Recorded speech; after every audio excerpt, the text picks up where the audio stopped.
The rain pelted against my modest wool coat as I stood on their doorstep, clutching my worn leather suitcase.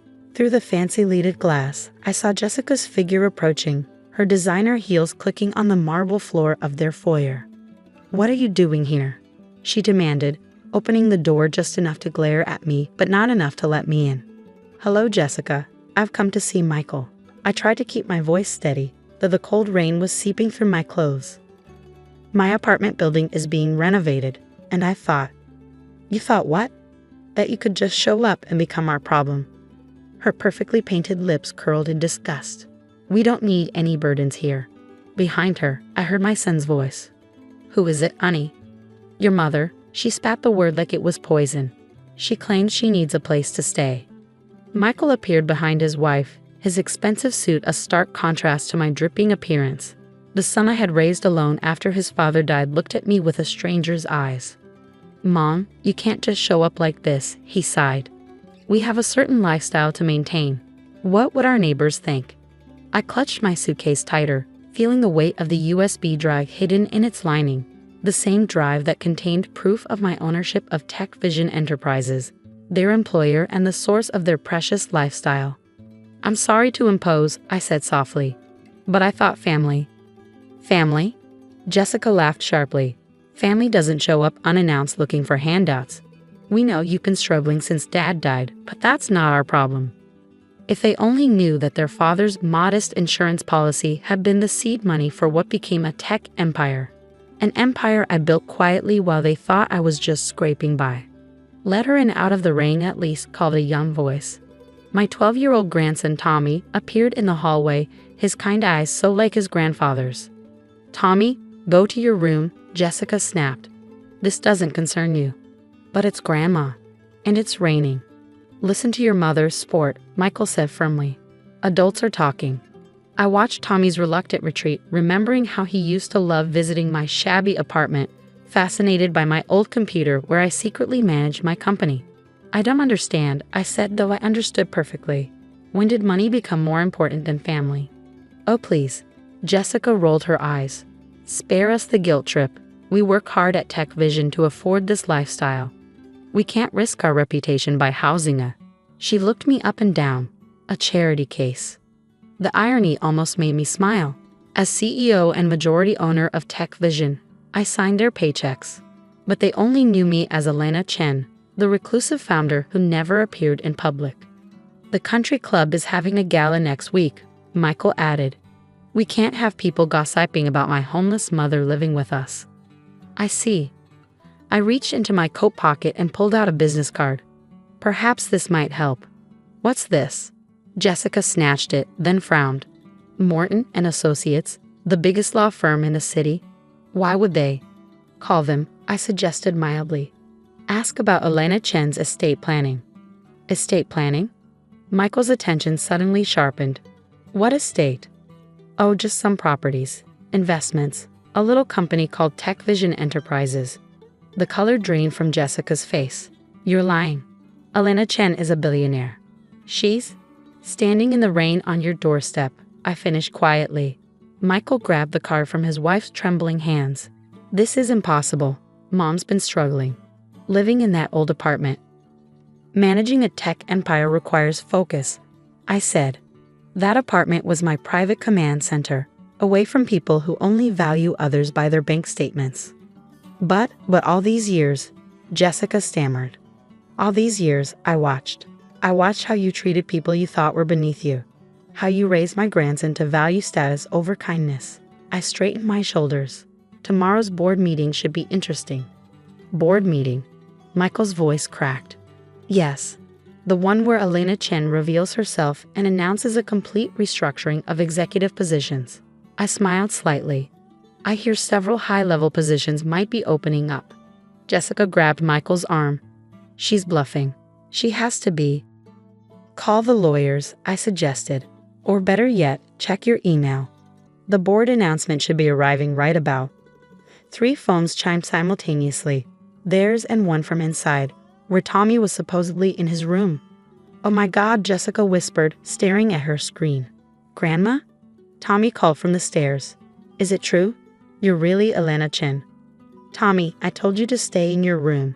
Jessica snapped automatically, then seemed to remember the situation. Yes, Tommy, it's true, I answered.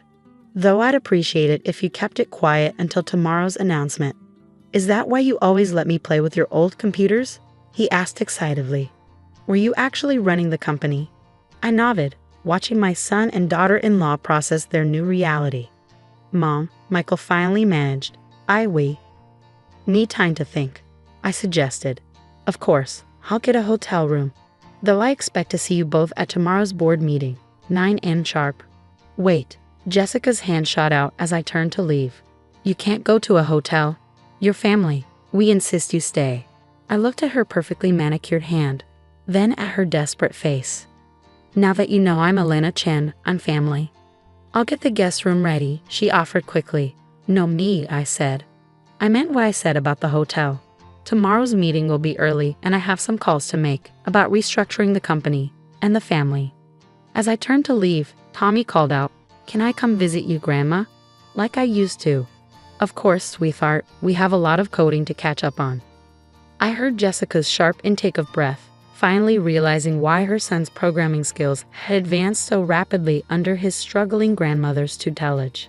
Sometimes I thought as I walked to my waiting car, the best lesson in family values comes with a board meeting agenda.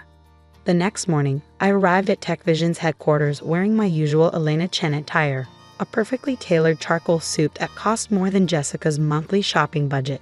The security guard who had always ignored my cleaning lady disguise now snapped to attention. Ms. Chen, we weren't expecting. We didn't know. That's rather the point of being incognito, isn't it, George? I smiled, using his name openly for the first time. How's your daughter's coding class going? His jaw dropped. You were the one who arranged her scholarship. Someone once told me talent shouldn't be wasted because of financial circumstances. I winked, stepping into the executive elevator I had secretly owned but never used. The boardroom was already filling up when I arrived. Michael and Jessica sat nervously near the middle, both looking like they hadn't slept. Their usual seats at the head of the table were conspicuously empty. Ladies and gentlemen, my longtime assistant Sarah announced, Please welcome Elena Chen. The room erupted in shocked whispers as I walked in. Sarah, the only person who had known my identity, smirked at Michael and Jessica's pale faces. But that's the woman who brings our coffee during late meetings, one board member stammered. Amazing how invisible people become when you think they're beneath you, I replied, taking my seat at the head of the table. Shall we begin? Mom, Michael started, about last night. We'll discuss family matters later. I cut him off. This is business. I nodded to Sarah, who distributed folders to everyone. Let's talk about the company's direction and its values. Jessica frantically flipped through the documents. These reorganization plans. You're demoting us. I prefer to call it reassignment based on merit, I said calmly. You'll both be reporting to Tommy's coding teacher, Mrs. Rodriguez. You know, the one you said wasn't our kind of people at last month's school fundraiser. The blood drained from Jessica's face. You heard that? I hear everything. Like how you told the janitorial staff they were lucky to clean executive offices. One of them has a PhD in computer science, by the way. He's your new department head. Michael leaned forward. Mom, please. We can explain. Explain why you turned my grandson into a status-obsessed mini Jessica. Or why you told everyone I was a penniless burden while living in a house I secretly own. The board members shifted uncomfortably. Ms. Chen, one ventured, while this is fascinating, shouldn't we discuss the quarterly projections? Oh, but this is relevant, I smiled. Because TechVision's new direction includes a complete overhaul of our corporate culture, starting with how we treat people regardless of their apparent status. I pulled up a presentation on the screen. Our janitors will receive full education benefits. Our cafeteria workers will get profit sharing. And our executives, I looked pointedly at Michael and Jessica, will spend 1 week each quarter working entry-level positions. That's ridiculous, Jessica burst out, then quickly covered her mouth. Is it? Tell me, when was the last time either of you actually talked to the people who make this company run? Not ordered them around, actually listened. The silence was deafening. Your new positions start today, I continued. Mrs. Rodriguez is expecting you at 9:30. I suggest you don't keep her waiting. She's not as patient as I was with tardiness. But the country club gala, Jessica whispered. Our social standing will now depend on your actual work, not your titles. I turned to the board. Any objections? They shook their heads quickly. Several were smiling, having been on the receiving end of my son and daughter-in-law's condescension. Excellent. Now about those quarterly projections. The meeting proceeded smoothly, though Michael and Jessica seemed to shrink with each passing minute. When it ended, they lingered behind. Why didn't you tell us? Michael asked quietly. Would it have changed how you treated people? Made you value family over status? I gathered my papers. Or would you have just tried to exploit my position like you did your own? We never, Jessica began. Never what? Never mocked people you thought were beneath you? Never taught Tommy that worth is measured by bank accounts? I met their eyes. Never turned away your mother in the rain. They had the grace to look ashamed. Your new positions start in 20 minutes, I reminded them. Mrs. Rodriguez doesn't like excuses any more than she likes social climbing. As they turned to leave, Michael paused. The house? Are you going to evict you? No, but the staff you've been mistreating now report directly to me, and Tommy's trust fund will be managed differently, with an emphasis on character building, not status buying. Jessica clutched her designer bag. And us? You'll earn what you deserve, just like everyone else. I smiled slightly. Welcome to the real world. They left quietly, their expensive shoes clicking on the floor they'd never had to mop. Sarah brought in my next appointment schedule. Tommy's school called. He's telling everyone his grandmother is a secret boss. Well, I chuckled. He always was better at seeing people than his parents. Speaking of seeing people, she grinned. George's daughter just got accepted into the advanced coding program. Want me to send flowers from the mysterious benefactor? I thought about it. No, send them from me, his grandmother who brings coffee to late meetings. Some lessons are best taught through example. After all, amused watching Michael and Jessica make their way to their new department, sometimes the greatest wealth isn't in what you own, but in who you choose to be when no one knows what you own. The transformation of both TechVision and my family over the next 6 months surprised everyone, especially those who had witnessed their previous reign of status-seeking behavior. Initially, Jessica retreated to her social circle, emerging only to complain about unfair treatment at work. But when her country club friends started praising TechVision's innovative corporate culture, she faced an unfamiliar sensation, irrelevance in her own social sphere. The turning point came from, of all things, a coding error. I need help, she called one evening, her voice missing its usual superiority. Mrs. Rodriguez says my project has fundamental flaws, and Tommy says he could fix it.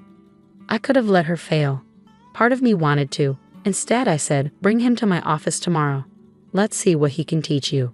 The Jessica who arrived at 7 a.m. was barely recognizable. Her designer clothes were replaced with practical business wear, her perfect hair pulled back sensibly, and her eyes held something I'd never seen before: humility.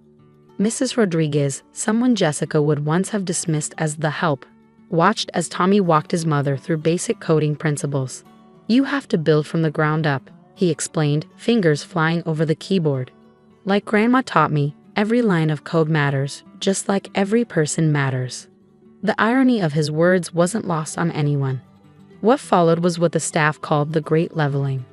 The woman who once wouldn't let common people near her son now spent weekends at coding camps, where Tommy helped teach underprivileged kids. Mom's actually pretty good with the younger students, Tommy told me proudly. She didn't even flinch when they spilled juice on her laptop. Michael, showing more growth than I'd expected, started participating in the entry-level rotation program enthusiastically. He worked alongside maintenance staff, learning about their lives and hidden talents.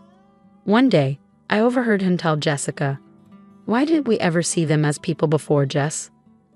Jessica set down her coding manual, hands trembling. Because we were too busy looking down to see what was right in front of us, she admitted softly. We thought status meant value. Like how we treated Grandma? Yes, she whispered. Your mother built an empire while serving coffee, and we were too blind to see past our own reflections. The real breakthrough came during our first company-wide innovation fair. A janitor presented a brilliant network security solution. The old Jessica would have ignored him. The new Jessica spent hours helping him prepare his pitch to investors. "This is real leadership," she said afterward. "Not ordering people around, but lifting them up." Later that evening, as we closed the office, Jessica lingered by my desk. "I've been thinking," she said quietly, "about Tommy's future." "Oh, yes, I want him to earn his way, like you did. No more trust fund spoiling." I studied her face, searching for any trace of her old status-seeking self. I found none. "That's a wise decision," I said carefully, "but it would mean giving up a lot of social standing." "Real standing comes from who you are, not what you own," she replied, watching Tommy help a cleaning crew member with their computer. "I just wish I'd learned that sooner." Michael, who had been pretending not to listen, joined us. For the first time ever, he looked at me with genuine understanding. "Will you help us?" Jessica asked. "To raise him right this time?" "Better," I smiled. "We'll all do it together, and learn plenty of lessons along the way." I looked at them both uncertainly. If you're ready for that." They nodded, watching years of superficial values dissolve like temporary code. As we left that night, Tommy pointed to a new motivational poster on the wall, featuring a quote from the mysterious Elena Chen. "Look, Grandma, sometimes the best leaders are the ones nobody sees coming." Yes, I agreed, watching Michael hold the door open for the evening cleaning staff. And sometimes the best people are the ones who learn to see others clearly. The office lights dimmed behind us, but the glow of transformation lit our way home. In the end, it wasn't about wealth, or revenge, or even corporate power. It was about learning that true value isn't in the title on your door, it's in how you treat the person who cleans it. As Tommy often says now, the best code isn't just about what you build, it's about who you help build it with. And sometimes the greatest legacy isn't the empire you create, but the values you instill in the next generation.